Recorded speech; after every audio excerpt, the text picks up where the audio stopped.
Among the various starship designs that exist in Star Trek, there is one that goes back an awful long way, and that is what I can only describe as the process of battlecruiserization. Now, that's not a word, that's a complete nonsense thing that I just said, but you will probably know what I'm talking about, and you already probably know the examples that I'm going to cite. The Constitution going down to the Miranda, the Galaxy and the Nebula, the Negh'var and the Voudet. Battlecruiserization is an instrumental part of Trek, but is it always a good thing? Because there is one example of battlecruiserization where I have been, in the past, extremely harsh, and that is regarding the Romulan Raptor Class battlecruiser, or Raptor Class Warbird. Historically, I have actually talked about this in a couple different videos, and I've been quite the scathing critic of the Raptor, but today we're going to take a fresh look at the Raptor, as it's now being replaced and phased out by the Neorexan, and I'm going to really ask the question, was I too harsh on the Raptor? So, without any further ado, let's get into it. So the first thing we really need to do is put the Raptor into its context, into the correct period.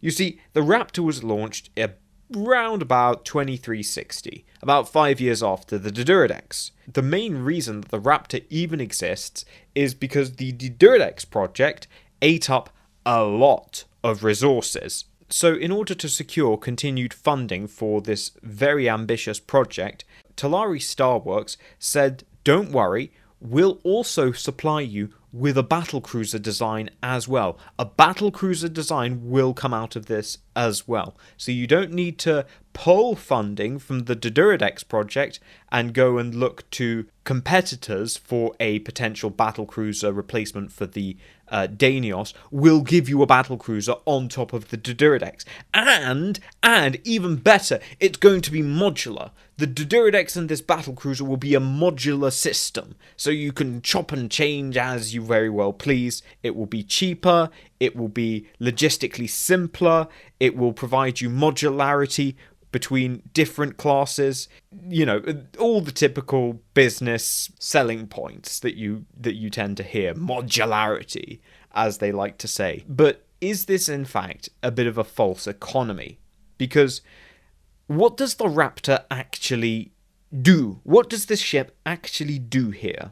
So the Raptor does indeed use a lightened space frame from the Diduridex. However, it's not the same space frame, so almost every single part of the Raptor is changed as compared to the Diduridex. It's not that the parts are completely different and bespoke, they are not.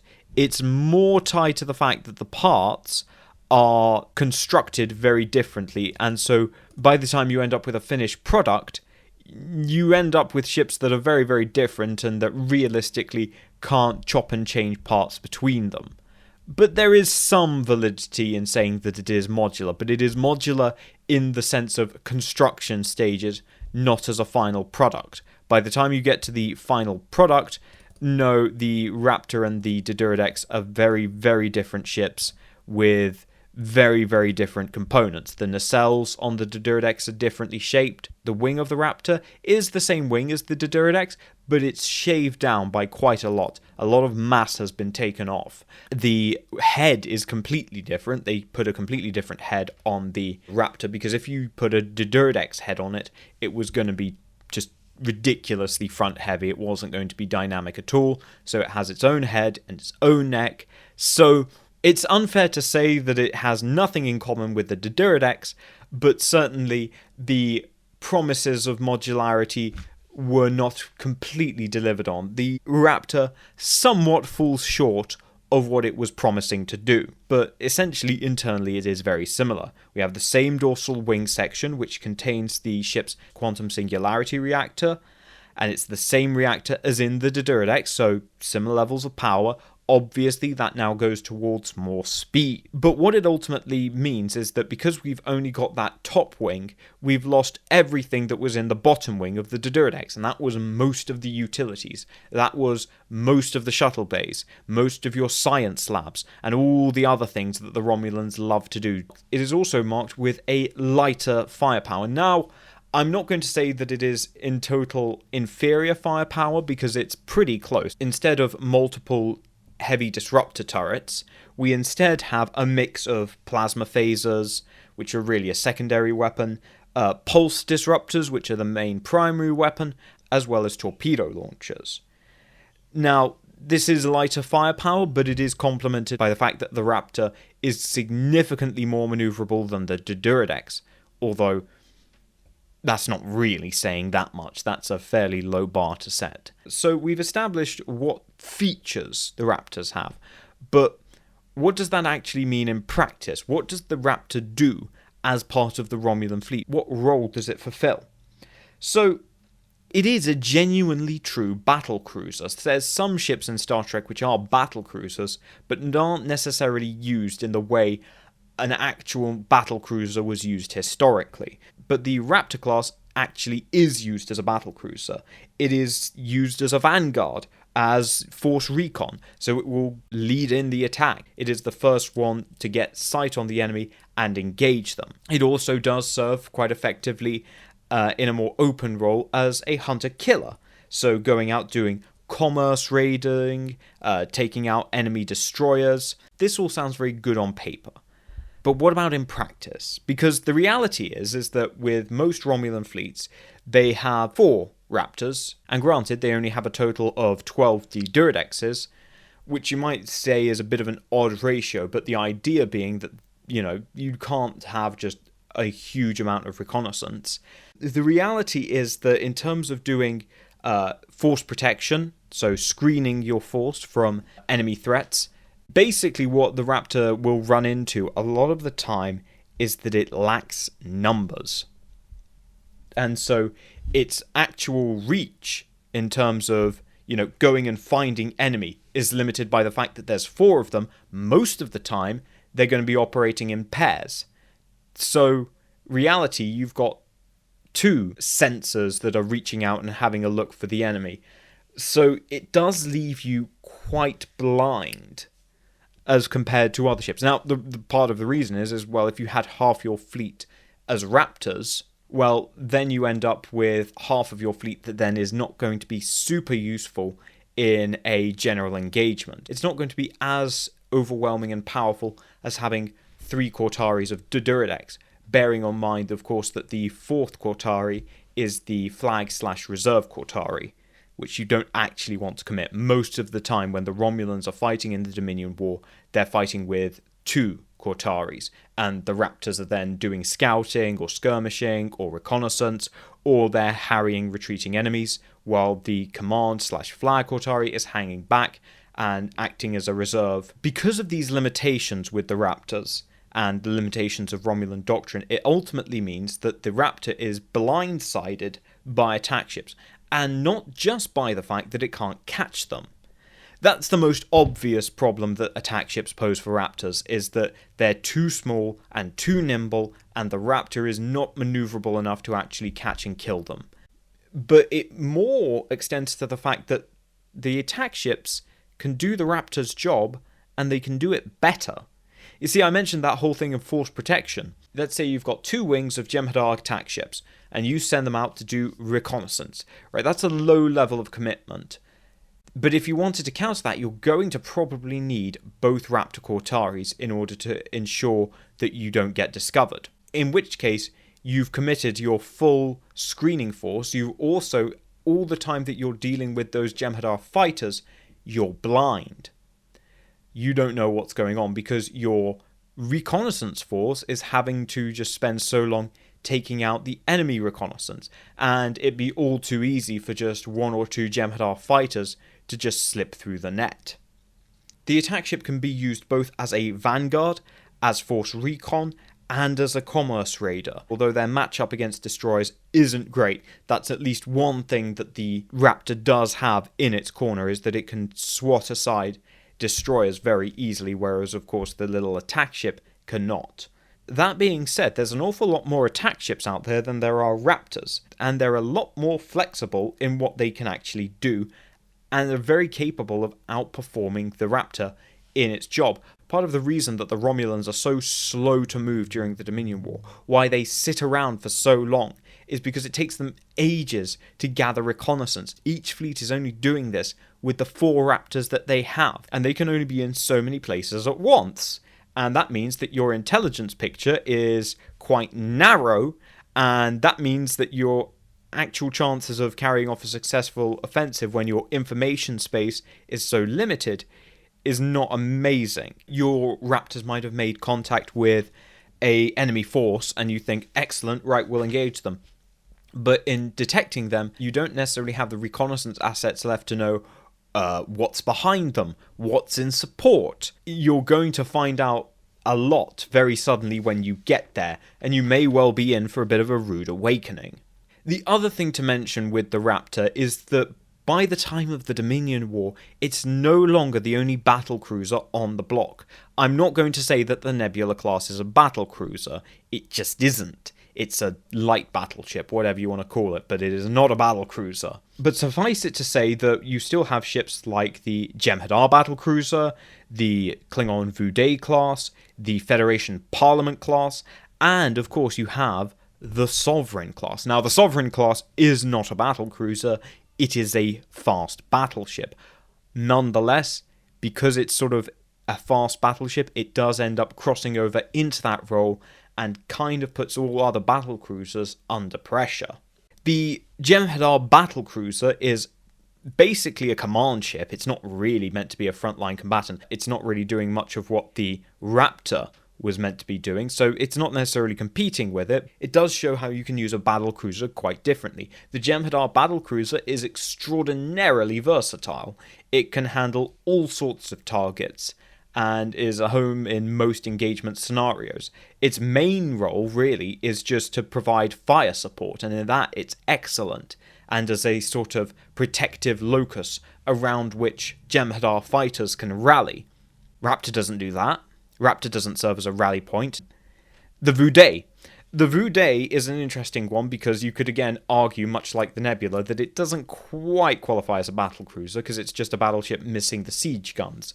It's up to you whether or not you think that should actually qualify it as a battlecruiser. But it does possess very good maneuverability, very good long-range fire options. It doesn't have to commit itself to engaging the enemy at close ranges, in the way that even the Negh'var does. The Vuday is designed to stand a further distance and use its long-range disruptors.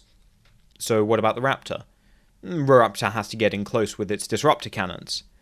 Okay, what about the Parliament class? The Parliament class is a very good multi-role battlecruiser for many reasons, the least of which is really its firepower, greatest of which is its overall engine power and power output, which means that it serves as an excellent support and recovery vessel. Can a Raptor recover a Diduridex? I mean, maybe, possibly, if there's 2 of them, but all the while that it's recovering a Diduridex, because remember, its main weapon are those pulse disruptors and those torpedoes, which are all locked into its forward arc, meaning that stopping to rescue a Diduridex places it at quite a high level of vulnerability. Now that's a slightly unfair because the Parliament also has a relatively weak rear arc. My point being, the Raptor was never designed to recover Diduridexes. It may be capable of it, but it was not intended to do so. So, I've rattled off all these other battlecruisers for comparison, not talking about the Janissary, because I want to ask, well, what does the Raptor do in all of this? It cloaks, well, the Vuday cloaks. It attacks at close range. Okay, sure. Close range. As a lighter ship, not necessarily the most advisable thing. The problem I'm trying to get across with the Raptor is ultimately, it's a generic battlecruiser. Why? Because it was never designed to be anything in particular. It was just, we'll make a battlecruiser. But at no point did Talari think what that battlecruiser should do what it should be specialized towards. Their main concern was, how do we make a battlecruiser out of Diduridex parts? And okay, sure, they succeeded. Well done. You've made a battlecruiser out of Diduridex parts, but what does it actually do other than a, sort of heavy raider / reconnaissance asset? Not very much. Ultimately, I don't think that the Raptor is a bad ship. I really like it, and aesthetically, I really like it. It's not a bad ship, but it's just painfully average. It's got nothing that it's bringing to the table. It's just being there as a battlecruiser. And, okay, it's better to have a battlecruiser than none. If the Romulans didn't go to war with the Raptor, then they would have been going into the Dominion War basically blind and blundering about the place in their warbirds and shooting at whatever they thought looked vaguely like a Dominion and who knows what else. So I'm not completely discrediting the Raptor. It was an important component of the Romulan Navy and how they fought in the Dominion War. It fulfilled the requirements of doctrine, and that was it. It did nothing else. Ultimately, in that way, it is a monument to some of the sins of procurement.